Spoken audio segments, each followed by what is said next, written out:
the message that I was going to begin to share with you today called Faith to See. The faith to see. The faith that sees. Shout, the faith that sees. The faith that sees. Come on, say it again. The faith that sees. The faith that sees. See what? See the end of a thing. Not where you are, but the end of it. The outcome, not the present. How it's going to end and not how it is. The faith that sees. And that's how you engage in violent faith for supernatural turnarounds. Everybody got needs, but everybody's needs are different. But everybody have a need for a turnaround in something in their life. But it's going to require you to engage in a violent faith. From the days of John the Baptist until now, the kingdom of heaven suffered violence, but the violent take it by force. And for anything to turn around, oh saints of God, we're going to have to become have a violent faith attitude, meaning I'm refusing to give up. I'm coming out my comfort zone. And that's what I did 3 o'clock this morning. I said, devil is on, because it could have been easy for me to send a text to son, the junior or whoever, said, man, preach this morning. No, I said, no, I'm going and I'm going to preach. Devil, you done messed up. Why? I'm engaging in violent faith. And folks, we got to engage in this violent faith. For any turnaround that's going to take place in our lives. Can I give you a couple of scriptures right quick? Go with me if you will right quick. I'm not going to hold you because the Spirit of God has already done. In 2 Corinthians chapter 5. Normally, I would normally let you go, but I can't let you go today. Because I need for you to see what the Spirit of God just done. In 2 Corinthians 5, just like that presence that you had here, take it home with you. And you're going to have to get up tomorrow with it. Now, your feelings might tell you it ain't here, but no, you make it be there. Your mom may tell you, well, no, it's there. You would engage in violent faith. Look at 2 Corinthians right quick, chapter 5. Give me a few minutes, saints of God. In 2 Corinthians chapter 5, look at verse 7. He said, for we walk by what? Not by sight. Look at it from the Amplified. If you read it from the Amplified, it says this. He said, for we walk by faith, we regulate our lives and conduct ourselves. How? By our conviction or belief, respecting man's relationship to God with divine things, with trust, and holy fervor. That's how we walk. Read the next statement. Not by what? Sight or appearance. In other words, he said, we do not conduct ourselves or allow, we. Who is he talking about? We. Us, the children of God. We walk by faith, not by sight. We are different from the world. We don't act like everybody else. We don't talk like everybody else. We don't do what everybody else do. We don't control our lives like they control their lives. We don't do and respond to things the way they respond to things. We walk by faith. We regulate our lives. We conduct ourselves by our convictions and our belief. That's how we live, not by sight or the appearance of things. So a child of God life, when you're talking about faith to see, this is a prophetic word that the Spirit of God said he wants us to grab. And I'm going to tell you right now, I don't know how long I'm going to be teaching this. I'm going to tell you right now. He said, because I got to get my people to start seeing the word. Not just hearing it, not just speaking it, not just reading it, but seeing it. Because if I can't see it, I'll never be able to see it. I got to see it first from the word and taking this literally word and bringing it into a reality even when I can't see it in my reality. Well, Pastor, what do you mean by that? Let me give you the definition right quick. Then we're going to come back to this. Hebrews 11:1. You get ready to hear your man of God teach on faith like you ain't never heard him teach on faith before. We going to get this. Look at Hebrews chapter 11, look at verse 1. Because how many know faith is what pleases God? I said, how many know faith is what pleases God? I said, how many of you know that faith is what pleases God? I said, how many of you know that faith is what pleases God? I said, how many of you know that faith is what pleases God? But watch this here. Look at Hebrews chapter 11, look at verse 1. What it says? Now what? Now faith is. Now faith is. Now faith is. Now. Not going to be, but now. Now faith is. How do God operate? How do God work? God don't work in the future. He works in the now. So if I'm going to get God in my now, I got to have a now faith. If I'm going to get God to move in my life, it's got to become now. I got to see it now. I can't put God in the future and say, God going to. Jesus Christ the same yesterday, today. But God is in my tomorrow, but he's in my right now. But watch this. My future is in my now.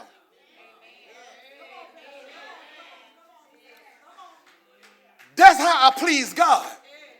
I please God because I take him at his word to say, it's written for the future, but I see your future in now. What you tell me in the future, because I trust you and I love you and I know you are God, cannot lie. I can please you by saying, God, I don't have to have anything, but if you said it, it's it. I don't need nobody to say, give me a confirmation. I got all the confirmation that I need right here. I don't need to call a 1-800 number. I don't need to do this. I don't need to do that. I got everything I need right here. It's just got to become a now faith. Now faith is. Because if I'm going to walk by it, if I'm going to conduct myself by it, if I'm going to live by it, if it's going to become my life, I got to know what it is. If I got to know how to trust it above what I see, I got to know what it is. And the clearest definition, God, to my time go. The clearest definition I can give on that is looking at it from the Amplified right quick. Excuse me for hollering too, y'all. Y'all know I get excited to get to hollering. What does that say? Now faith is what? Now if you was writing, put like the two equations, like you about to give the definition of it. You about to see the definition of what now. First of all, I got to know it's now. It's not in the future. It's not in the past. But when I say I trust and I believe God, that means that what he said to me is now. I'm whole now. I got the peace of God right now. The joy of the Lord is my strength right now. Right in the midst of the chaos, right in the midst of the things that's going on, my God is the provider right now. He's my source now. He's Alpha and Omega right now. He's not in the future. He's now. He's my peace now. He's my he now, right now. Everything I need is here now.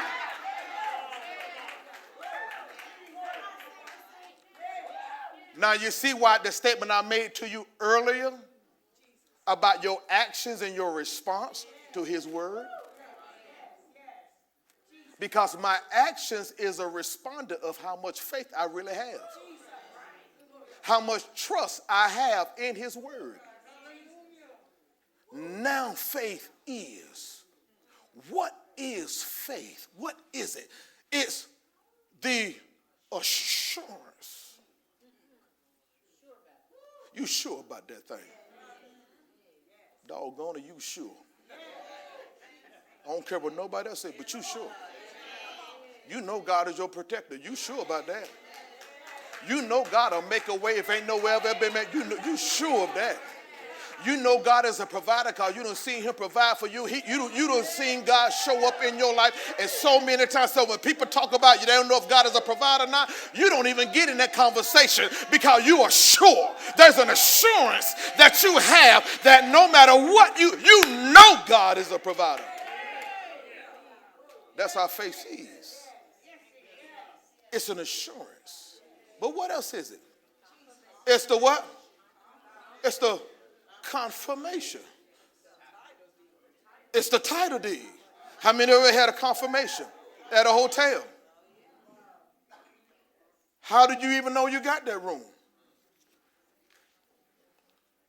How do you know you got that room? I said, how do you know you got that room? How do you know you got that room? How do you know you got that rental car? How do you know you got it?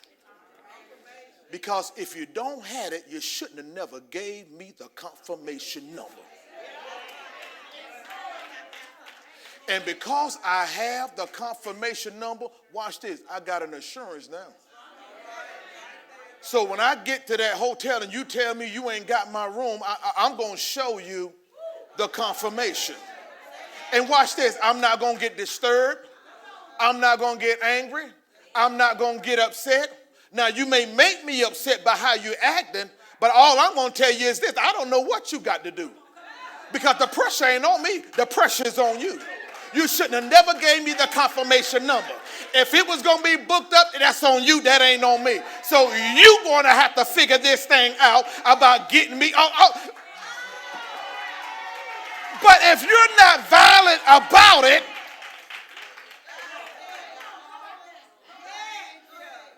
from the days of John the Baptist until now, devil, you're going to get out of my body. No, you're going to leave them alone. You're going to leave that alone. No, that's in today. Now. Shout now. I'm healed now. I'm whole. I'm free.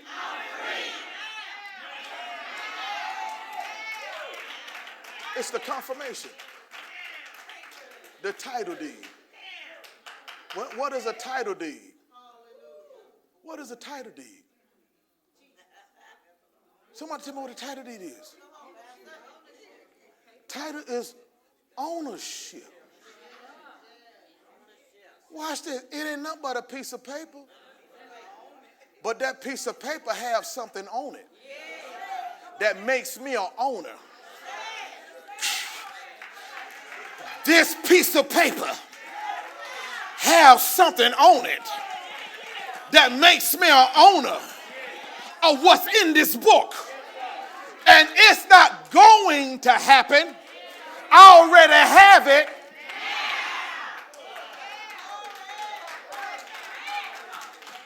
And watch this. I can be assured about it because I got the confirmation and I got the title deed. Watch this, of what I what? Hope for, being the what? Of what?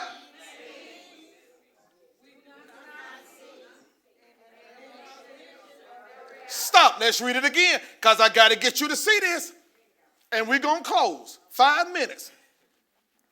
Now faith, the assurance, the confirmation, the title deed, of things. Stop.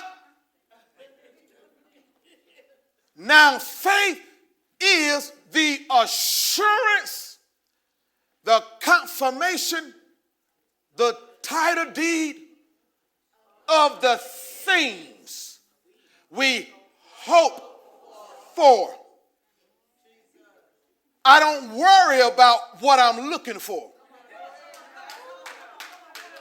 I don't have to pressure myself with worration about what I'm hoping for or believing for or looking for. I don't have to do any of that. I ain't got to let this stuff roll around over and over my head just because I may not have what is necessary to complete the task. I ain't got to do any of that. Why? Because I already got an answer and a solution to what I need or hope for, and it's not in my hands. It's not in the 40-hour week that I work. No, it's in my faith. My faith is going to produce what my hands can't. Watch this. But not only that, it's the what? Proof of things we. Ooh. It's the proof of things we do not see. What the next statement say? And the conviction of their reality. This is where the fight is at. And that's why I at least had to give you this day, give you this today. When the Lord told me this, 2 o'clock this morning, he said, I got to get my people to engage in the violent faith. He said, because there are two battles that are going on in the land. God said, I'm trying to get my people to see, and the devil trying to get you to see too. That's where the clash is at. Because God is trying to get you not to look at things. The devil is pushing you to look at things. And that's where the clash is at. Because if I'm looking at it, I'm not in faith. And only faith pleases God. But faith believes in the unseen. Oral Roberts says something. He said, if you can see the invisible, you can do the impossible.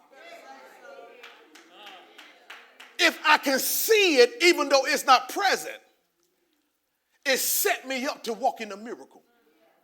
But the war is Satan pushing you and motivating you to look at things. Look at people. Look at situations. And set our focus and attention on that. Watch this so we can talk about it.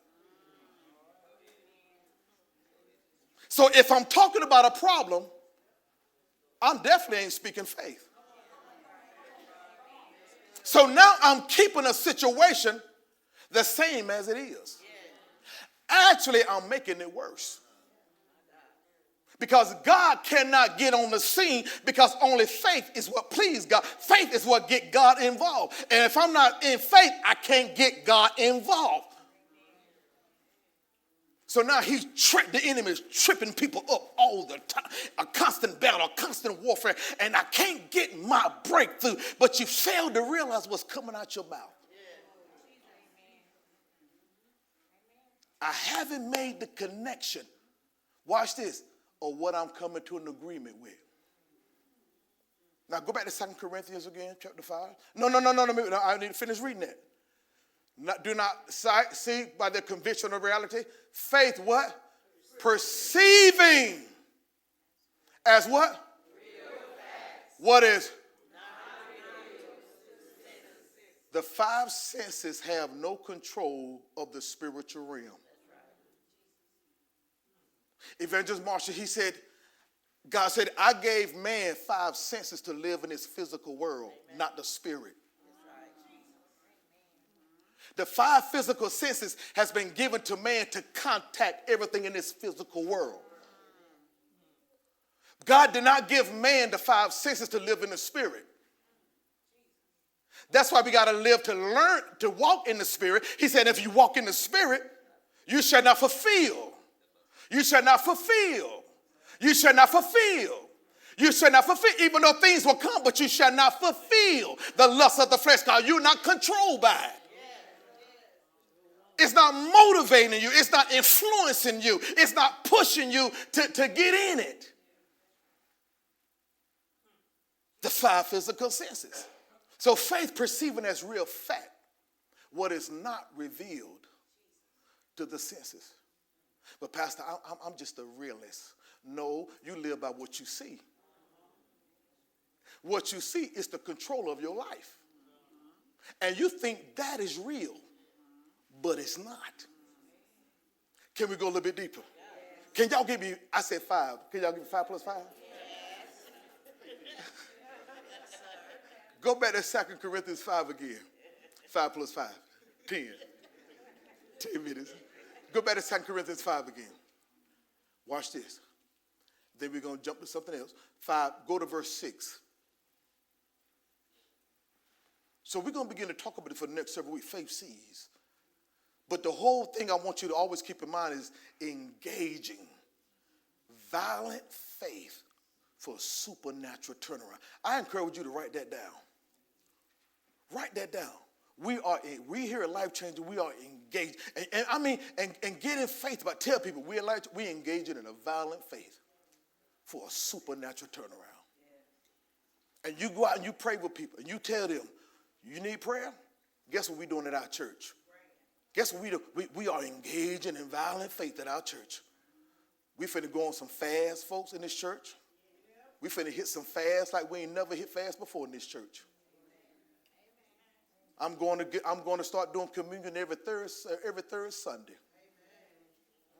We get ready to bombard some stuff. I'm putting the whole church on a fast.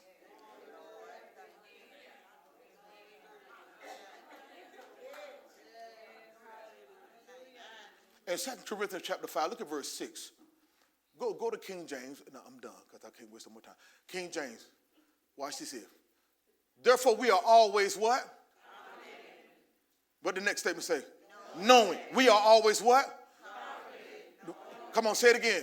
We are always what? Confident. We are always what? Confident. We are always what? Confident. So when you're walking in a confidence, you're walking in a knowing. You're walking in an assurance. You're walking in something that's real, of reality to you. When there's a confidence, something is real and a reality to you. Now notice that this is verse 6. He said that while we are at home in the body, we are what? Absent from the Lord. Now read verse 7. Notice what he said first. We are confident, knowing. While we're absent from the body, we're present with the Lord. For we walk by faith, not by sight. But we are confident, we know. Look at verse 8. Watch this. Look at verse 8. Watch this. We are what? I say. We are confident, I say. We are confident, I say. Because faith speaks. When I'm in faith, I talk like it. My speech change. Are you with me here? Can we move? When you in faith, saints of God, you can't be ashamed. Faith removes shame. Well, what you mean, Pastor? When you stand up and say, but my God is my provider. Well, I know God is your provider and all, but no, God is my provider. He'll take sickness and disease out of the midst of us, and with long life shall he satisfy. Yeah, I know that, Pastor, but you got to use common sense too. No, that is my common sense. My common sense is I trust God. My common sense is I ain't going to go out here and do nothing stupid or crazy, but I know I trust God, and God is my source, and I'm not going to back up because it's not familiar or comfortable with people. Many people have gotten out of faith because you've lowered your standard. Oh, yeah, let me hit you again. You've lowered your standard. Because people weren't talking like you, so you lowered your standard. People weren't responding like you, so you lowered your standard. Why? Because you had a good time. Y'all were having a good time. So you know you're in faith, but when you're around certain people, you don't stay in faith because you want to keep the conversation. You want to keep the friendship because faith will separate you from people. Oh, you too holy. You act like you all that. You always say, I can't be around you because every time I turn around, you speaking the word. You speaking the word. You talking about the Lord. And so what you do, you lower your standard. So how can you say you walk by faith and you ain't regulating your life by it?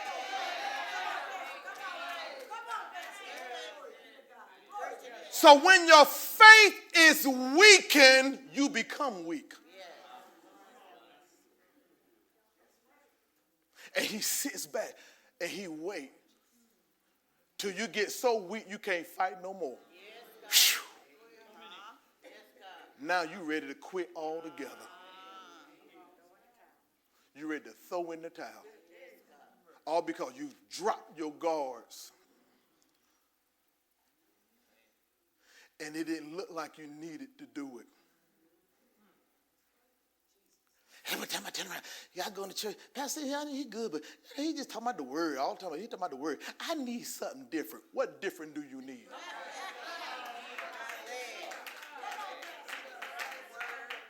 In the beginning was the Word, and the Word was with God, and the Word was God. The same was in the beginning with God. All things were made by him. Who? Him. The Word. Without the Word was not anything made that was made. In him. In him who? The Word is life, and the life is the light of man. In him, Word is dark. Darkness can comprehend not. When you walking in the Word, nothing can touch you. The Word was made flesh.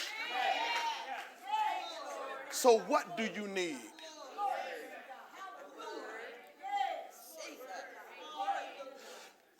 But when you drop your standards, you look for something new. And you think that's going to suffice. When God never changes. So I got to get back in faith. And this getting back in faith that I got, folks, watch this. It's going to cost you. So you might as well buckle your belt buckle, pull your pants up, and say, okay, let's do this thing. Stop looking for excuses to get out of something. And say, you know what? Let me just use my faith in it. Watch this here. I'm done. Go to, we're 2 Corinthians 5. Go to 2 Corinthians 4, and I'm done with this.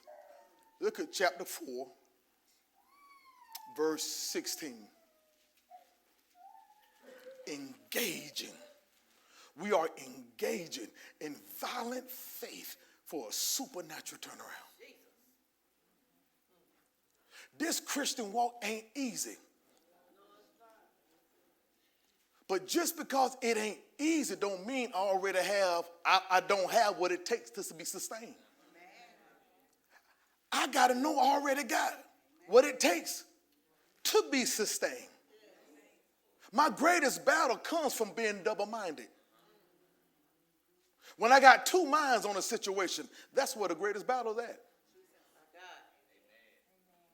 When I got two minds, that's where the battle is at. The greatest battle can become. Because I want to do that, then my mind tells me to do that. So I don't know which way to go. But if I'm settled, things can be a whole lot easier. And one thing we're going to have to stop doing is assuming what is. You'll know what God tastes like until you taste him.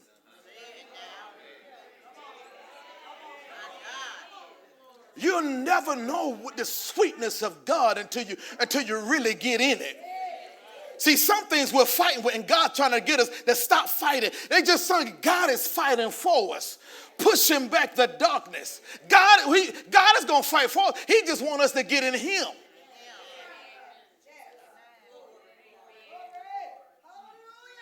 Watch this here right quick as we close. Come on, read this with me. 2 Corinthians 4, verse 16. For which cause we what? We what? Why? Outward man what? Yet they what? Shout, I got two men working in me. Come on, how many men you got working in you? How many men you got working in you? How many men you got working in you? You got two men working within you. And notice here what the Apostle Paul said. He said one of the men who's on the outward man, he's perishing daily. But there's another man at work in you. He's been renewed day by day. So which one should I feed the most? The one who is already destined to doom, or the one who's working in me every day? So that means it's something about disciplining this flesh that is so painful, but the rewards is so great. Pastor Dean said something to me years ago. He said, you're either going to have the pain of discipline or the pain of regret. But either way, you're going to pay. If you don't never discipline yourself, you're going to pay for that. But if you discipline yourself, you're going to pay for that too. But the discipline always brings a great reward. But either way, you're going to pay. And that's the thing, we don't want to pay, because anything you pay costs you. And nobody don't want to be uncomfortable. Don't get me wrong, I don't want to be uncomfortable. Nobody want any uncomfort. No one. No one want any uncomfort. If any of us can bypass uncomfort, we are. Jesus, can I give you a Bible? Jesus Christ himself said, Father, if it's possible, take this cup from me. Jesus Christ himself. He said, Father, if it's possible, because I'm about to go to the cross, take this cup. I don't want to pay this. But then he had to catch himself and say, okay. Let me get. See, in other words, even when you have to catch yourself, don't beat yourself. Because we all have to catch ourselves.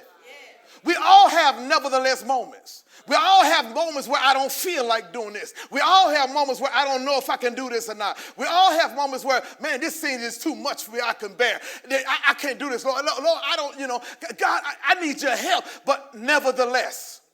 And when I reach my nevertheless moment, there's a grace there. Not my will, but thine be done. Look at verse 17 as we close. See, but it takes faith to do this. Having an assurance, a confirmation, title. For our what? This man had been shipwrecked, stoned, almost died.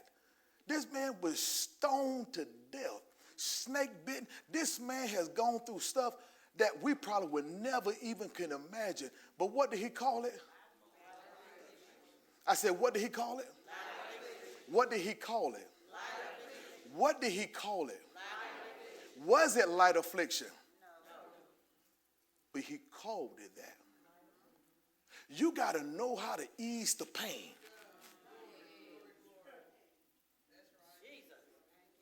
I ease my pain by what I say, how I feel, and how I look at it.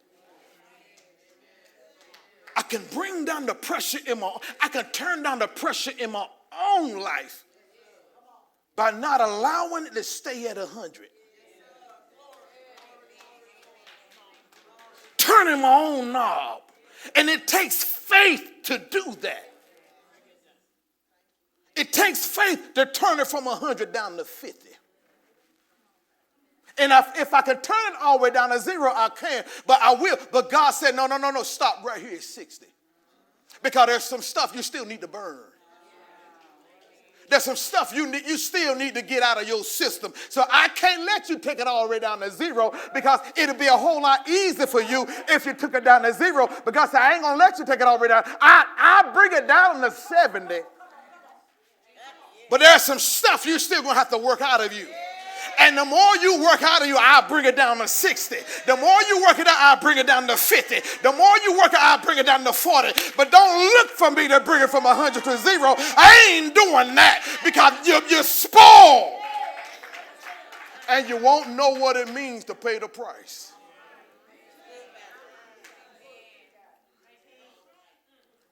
Are you hearing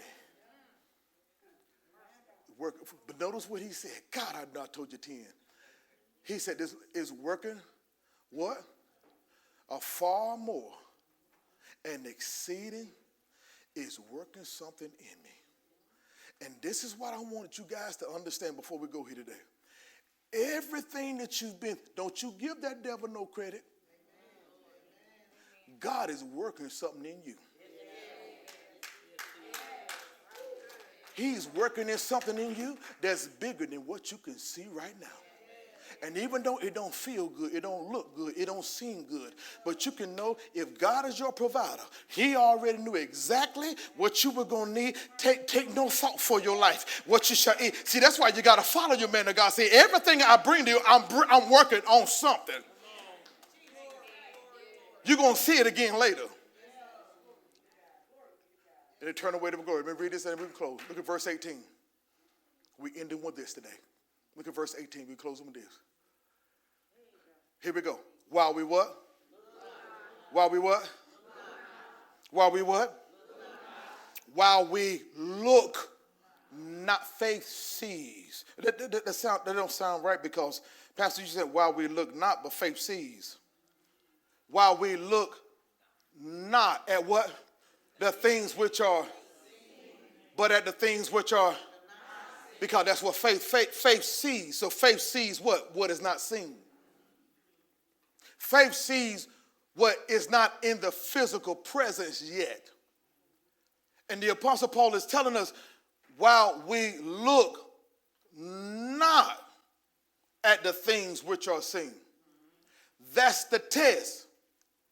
Notice, that's the most precious time you have. Look at that, look at that, look at that. Don't you feel that? Don't you feel that? Look at that, look at that. Don't you feel that? And then that small voice say, now you know what to do. Yeah, I know what to do, but look at that, look at that, look at that. And it just seems like, I ain't going to say nothing. I ain't going to say nothing. I just got to see it. I ain't going to.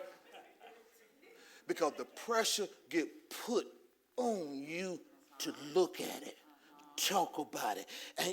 And you're saying, I know what to do, but why does pressure so much on me to look at it? Talk about it. Because he's trying to get you to look at the scene, the war. That's why you got to recognize when you in that, you're in a fight. You're in a spiritual fight when you go through those times. That's why you come to church and you get this type of teaching so you can know you're in a fight at those pivotal moments. Pastor told us this. Now watch this. I got to grow in my spiritual development now. I got to build my faith muscle. I can't always call you and look for you to help me to get through this. I got to build my muscle now. I got to take what I've already been taught. And it don't feel good, but let me get this 5-pound barbell. Let me go to work with this. Let me go to work with this. Because if I never go to work with what I already have, my spiritual development muscles will never get to the point they can be stronger to handle more weight. And the more weight I'm able to push, the more God will add on. And watch this, God is always your spar. When that thing get too heavy, he's already there to help bring that thing back up and take it off you. Come on, just lift your hand. Come on, stand. Just come on, stand. I'm in with that. Come on, and stand. Let's give God praise in here today. Come on, let's give God. Come on, let's give God praise. Come on.